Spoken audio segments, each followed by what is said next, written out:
नमस्कार, मैं अर्चना तिवारी आप सभी का स्वागत करती हूँ दराज धर्म पर। ये देखिए, ये योगी जी की सभा के बाद छूटी भीड़ है। इतनी भीड़ तो मुझे थोड़ा सा कंफ्यूजन हो गया कि भाई मैं यूपी में हूँ कि राजस्थान में हूँ। इतनी गजब भीड़। और ये देखिए पीछे हैं, योगी योगी के नारे लग रहे हैं। योगी जी का क्रेज बहुत ज्यादा है। नाम क्या है? एक सेकंड, नाम क्या है? मेरा नाम सुरेंद्र योगी है। सुरेंद्र योगी, आपका भी नाम है? जी, मेरा नाम सुरेंद्र योगी है और मैं नाथ समाज से हूँ। और हमारे नाथ समाज के गुरुजी आज गोरखपुर से पधारे हैं बूंदी में। वह अशोक डोगरा जी को जिताने के लिए ही। अच्छा देखो, जय श्री राम के नारे और योगी जी के गुणगान यहाँ पर लोग भर भर के कर रहे हो। ये भीड़ देखिए। लोग कहते हैं, जो लोग कहते हैं कि योगी जी को नेक्स्ट पीएम बनना है, तो मुझे तो ये जन सैलाब देख के बोल थोड़ा सा। हाँ, एक सेकंड। यहाँ पर योगी जी आए प्रचार करने, तो भीड़ तो अच्छी खासी आई है। भीड़ यहाँ पे तो फिर भी कम दिख रही है, लेकिन बूंदी की गलियों में भीड़ मान नहीं रही है कुल मिला के योगी जी और अशोक डोगरा जी के समर्थन में। और जो तीनों सीटें हैं, ये तीनों सीटें भारतीय जनता पार्टी जीतेगी। प्रभाव डालेंगे क्या योगी जी? योगी जी प्रभाव नहीं डालेंगे, अशोक गहलोत की धज्जियां उड़ा देंगे। ये धज्जी उड़ाएंगे। और आज की रैली का प्रभाव, आज की जो रैली है उसका प्रभाव पूरे राजस्थान में दिखाई देगा। और अशोक डोगरा जी और जो 3 सीटें हैं, वो 3 सीटें राजस्थान के अंदर बहुमत से आएगी। तो तीनों सीटें बहुमत से आएगी और बहुत अच्छा जीतेंगे। मुझे बात बताइए, जब मैं सभा में आई तो कहा कि ये हिंदू मुस्लिम का चुनाव है। ये हिंदू मुस्लिम का चुनाव? ये हिंदू मुस्लिम का चुनाव नहीं है। ये सब गलत बातें हैं। ये मानवता के ऊपर चुनाव है। किसी मानवता के ऊपर अगर घृणा करता है कोई व्यक्ति घृणा करता है, तो ये उसी के ऊपर है। ये मानव समाज को लेकर चलने वाले योगी हैं। योगी वो लोग होते हैं जो मानवता के लिए योग लेते हैं।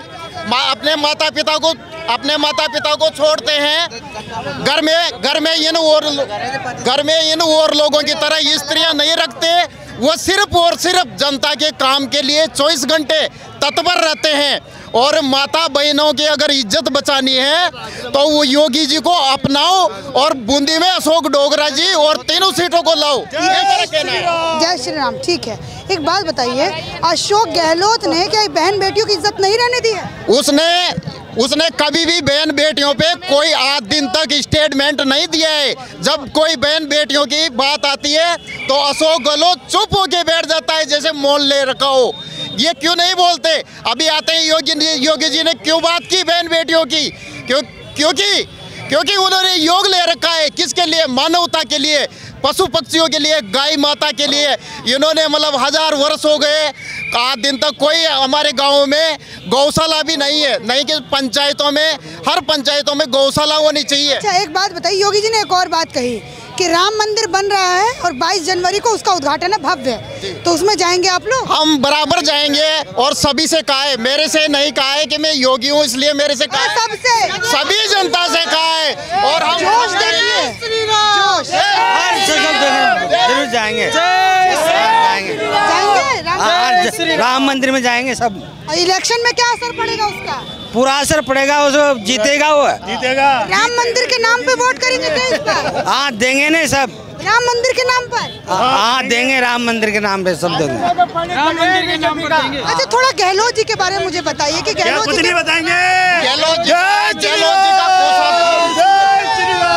गहलोत जी के कुशासन से जनता अब नाराज है, बहुत ज्यादा नाराज है। और इनका जो क्रियाकलाप है वो एक मानवता के विपरीत जा रहा है, क्योंकि इन्होंने जो किया है वो किसी ने नहीं किया। मुझे और भी लोगों से बात। हाँ, एक तो बूंदी के अंदर जो कांग्रेस का प्रत्याशी है, 84 साल की एज है, उस आदमी की हम सेवा करें या उससे सेवा करवाएगी जनता? वो आप बताइए। 84 और क्योंकि जो राजस्थान की इन्होंने नेताओं ने असुविधा के कारण जनता की एज 60-65 ही है। ये नेता है इसलिए 84 का हो गया, राज करेगा 90 का हो जाएगा, फिर इसका क्या करेंगे हम? अरे बढ़िया विधायक मिला, अनुभवी। ये पैर दबाने के लायक है हमारा हरिमोहन, उसके पैर दबाओ, सिर्फ सेवा करो, उससे जनता के मूर्ख अच्छा, हम नवयुवा मूर्ख है जो 84 साल के व्यक्ति से कहेंगे तुम हमारा ये काम कराओ? बताइए आप। अनुभवी मिले, एक्सपीरियंस नहीं है, अनुभव भी काम जहाँ तक एज है वहाँ तक ये अनुभव है। अब तो उनको माला जपनी चाहिए, राम राम राम राम, क्योंकि दिन कहाँ आ गए, 84 साल एज, बताओ आप। और फिर उसको उतारे, उसके बेटे को उतार देते, किसी को उतार देते, हम सब समर्थन करते। लेकिन हम योगी हैं, इसलिए हम जनता की भावनाओं को जानते हैं। क्या बात है, योगी जी की सभा में योगी जी मिले, और भी लोगों से बात करते हैं, और भी लोगों से क्या काका जी, योगी जी आए तो काफी भीड़ है। ऐसे नहीं बुलवाइए मेरे से, मैं एक एक करके खुद से बात करूंगी। भैया भाजपा का प्रचार नहीं हो रहा है। बूंदी खाड़ा में है, अभी तक बूंदी का कोई विकास नहीं हुआ, बूंदी का बिल्कुल भी विकास नहीं हुआ। डबल इंजन की सरकार बनेगी जब योगी जी आके क्या विकास कर देंगे? हाँ, जब इसका विकास होगा। यहाँ मुझे एक बात बताइए, योगी जी आए और आप लोग सब योगी जी को देखने आए थे? नहीं, योगी जी के नहीं, योगी जी की तरफ उनके ही वोट देंगे, वो कहेंगे जिसके। हाँ, कल तो अभी याद दिला के गए कन्हैया लाल और हिंदू मुस्लिम, ये सब घटना याद दिला के। कन्हैया लाल की जो मौत हुई ने, हिंदू मुस्लिम को एक नहीं समझते हैं वो। हिंदू मुस्लिम को एक समझे। 20 लाख रुपया तो मुस्लिम को दिए और 5 लाख रुपया कन्हैया लाल को दिए। उनको भी 20 लाख रुपए देना चाहिए ना।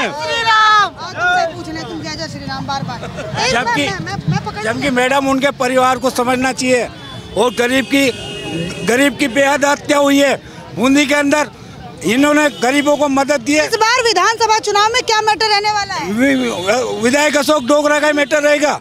विधानसभा हिंडोली में जो कांग्रेस का जो प्रत्याशी है, उन्होंने ऐसा माहौल बना रखा है वहाँ पर जो जिसकी कोई हद नहीं है। वहाँ से 15 साल से हम जो वहाँ की जो सड़क है, वहाँ पर जो पीने के लिए जो पानी है, वो कुछ भी सुविधा नहीं है, ऐसे ही भाषण देते हैं। हम इस बार वहाँ पर कुछ बदलाव लाना चाहते हैं। योगी जी के आने से क्या बदलाव हुआ आपके इलाके में? योगी जी के आने से बहुत कुछ बदलाव हुआ है। जैसे उन्होंने बोला कि 24 जनवरी को कम से कम 80% बदलाव हुआ है। 24 जनवरी को तीनों बे में से निकल गई जनता। ऐसे? हाँ भाई से हमारे तड़ी ओनरों को 10,000 से लेकर 30,000 50,000 तक की व्यवस्था दी है मोदी जी ने। मैं फ्रूट एसोसिएशन अध्यक्ष हूँ, जिला अध्यक्ष रामस्वरूप राठौर मेरा नाम है। इसलिए हम कह रहे हैं कि हम विधायक अशोक डोगरा जी को ही लाएंगे। इस बार पलट रहे, मतलब राज्य सरकार ने तुष्टिकरण की राजनीति की है, जहाँ पे सिर्फ और मंत्री हैं, जहाँ पर उनके मंत्री हैं वहीं पर विकास हुआ है। धारीवाल जी का एग्जाम्पल देते हैं, चांदना जी का एग्जाम्पल देते हैं। हमारे अशोक जी डोगरा भी हम भी चाहते हैं भाजपा की पूर्ण बहुमत की सरकार आ रही है, उनको चौथी बार जिताकर मंत्री बनाए जाए और बूंदी का जो विकास कांग्रेस ने ठप किया वो विकास गति पकड़े। अच्छा, इतना विकास योगी जी की सभा में, तो आप लोग उनके अंदर क्या नेक्स्ट पीएम देखते हैं, क्या कुछ देखते हैं? बिल्कुल, मोदी जी के बाद योगी जी ही भारत की विरासत संभालेंगे, इस देश के यशस्वी प्रधानमंत्री बनेंगे और 400 से ज्यादा सीटें योगी जी के नेतृत्व में आएगी। दावे के साथ कहता हूँ, जब यूपी का चुनाव, युवाओं को भी पसंद है क्या योगी जी? जी मैम, युवाओं को फुल सपोर्ट है योगी जी के लिए, क्योंकि योगी जी ने जो विकास किया है, योगी जी ने जो सनातन धर्म की जो रक्षा की है उसको, और युवाओं के लिए जो किया है योगी जी ने, उसे सारे युवा योगी जी के समर्थक है। अच्छा, तो ये माहौल मैंने आपको दिखाया कि यहाँ की जनता का है। काका जी बोलना चाहते हैं, खूब सारा पट्टा बांधे हैं बीजेपी का। मैं ये तो कहना चाहता हूँ, क्या कहूँ, क्या पट्टा कौन पहना दिया? हमारी तुम बोलोगे जो। नमस्कार भाई साहब, आपके सब्सक्राइबर है जी। नवीन, आपने नवीन साहब में करो करा था ना, तो उस टाइम पे आपकी बहुत वीडियो थी, लगा था बढ़िया शानदार एक नंबर। निर्भीक हो गए, उनके बीच गए थे, मेवाते के बीच में मैडम। और अब थोड़ा मुझे विधानसभा इलेक्शन के बारे में बताइए। विधानसभा यहाँ का पूरा माहौल पार्टी के पक्ष में है, बीजेपी पार्टी के पक्ष में। हाँ, बीजेपी। कारण क्या है भाई साहब पार्टी के पक्ष में? कारण ये है, यहाँ पे एक तो जो भ्रष्टाचार काफ़ी ज़्यादा फैला है। यहाँ का जो प्रत्याशी है, कांग्रेस प्रत्याशी, उन्होंने 5 साल पूरा दोनों बाप बेटों ने मतलब कोई भी ट्रांसफर हो, कोई भी सड़कें हो, कमीशन हो, ये सड़क बन रही है, इसमें पानी मिला के रोड बना रहे हैं। टैक्स के पास पक्षपात नहीं है, ये मुद्दा है। एक ईमानदार छवि है, ईमानदार छवि है। ईमानदार विधायक है बूंदी का ईमानदार विधायक है चौक डोकरा। एक पहलू होता है ईमानदार और भ्रष्टाचार। इन्हीं मुद्दों पर राष्ट्रीय पार्टियां चुनाव लड़ती आ रही है। और अगर हम भ्रष्टाचार की बात करें तो 5 साल में जो गहलोत सरकार आई थी उसके बाद से भू माफिया, खनन माफिया और यहाँ तक कि भ्रष्टाचारी, बलात्कारी पूरे चरम सीमा पे है। तो आप लोगों को यकीन है अगर बीजेपी आती है तो ये सब कुछ नहीं होगा? बिल्कुल, ये सब आने के बाद यूपी की तर्ज पे राजस्थान में कोई भी सीएम बने बिल्कुल वैसे राज स्थापित करेंगे। और यूपी के जैसे जितने भूमाफिया हैं, भ्रष्टाचारी, अत्याचारी, उन सबको जेल की सलाखों के पीछे जाना पड़ेगा। कौन बनाएंगे, किसको बनाएंगे मुख्यमंत्री? है कि योगी जी कितने शहरों में जाएं? भारतीय जनता पार्टी का एक एक कार्यकर्ता मेहनत और ईमानदारी की भट्टी में बनकर तैयार होता है। कोई कार्यकर्ता है क्या? बिल्कुल उसकी तरह बात कर रहा हूँ मैं। मेहनत की भट्टी में तब कर पैदा होते हैं। किसी भी कार्यकर्ता को आप बिठा लोगे ऊपर से नीचे तक ईमानदार और कार्यकर्ता। साहब एक बात बताइए, विधानसभा का चुनाव में जैसी इस सभा में गई वैसे हिंदू मुस्लिम पर होने लगा। हिंदू मुस्लिम कह रही ये चुनाव हिंदू मुस्लिम का है, सही है? हिंदू मुस्लिम जो अगर हिंदू मुस्लिम का चुनाव, तो मैं कहता हूँ अगर कोई अब्दुल कलाम बने, अब ना जब कांग्रेस सरकार आती ना तीन मोमडनों को पूरी देती है और हर गरीब, हर आदमी को डरना पड़ता है इन लोगों से। जगह जगह 10-10, 20-20 आदमियों की टोली में आके एक एक हिंदू को मारने लगते हैं ये, और कोई हिंदू के साथ नहीं रहता है ये लोग। अशोक गहलोत के 5 साल में कितने दंगे रहता हूँ। कोई महिला अगर बस से निकल रही है ना रात की 9 बजे, उनके साथ छेड़खानी करते हैं लोग। 10-10, 20-20 आदमियों की टोली होकर बना के। मेन बाजार में रहता हूँ मैं। ये सब गुस्सा है। ये कांग्रेस सरकार के टाइम पे होता है ये। लेकिन गहलोत जी तो कह रहे हैं योजनाएं खूब निकाली, ये खूब निकाला। योजना को कोई नहीं चाहता, ये योजना का कोई नहीं चाहता। सिर्फ भ्रष्टाचारी को मिटाने के लिए हम इनके लिए इनके साथ हैं। डबल इंजन की सरकार। हमारे यहाँ किशोरापाटन में अभी चंद्रकांता जी है ना, तो उसी को देना है। उसको मैं विजय बनाने, कांग्रेस मुक्त सरकार होगी, विजय बनाने यहाँ पर आप देख सकते हैं भी नहीं पाएंगे बूंदी में। कांग्रेस के कार्यकर्ता भी नहीं पाएंगे बूंदी में। बीजेपी की सरकार आएगी और 190 सीटों के साथ आएगी। चलो, ये मैंने आपको योगी जी के बाद माहौल बताया कि क्या माहौल योगी जी के बाद। इसी के साथ धन्यवाद। आशा करूंगी कि आपको ये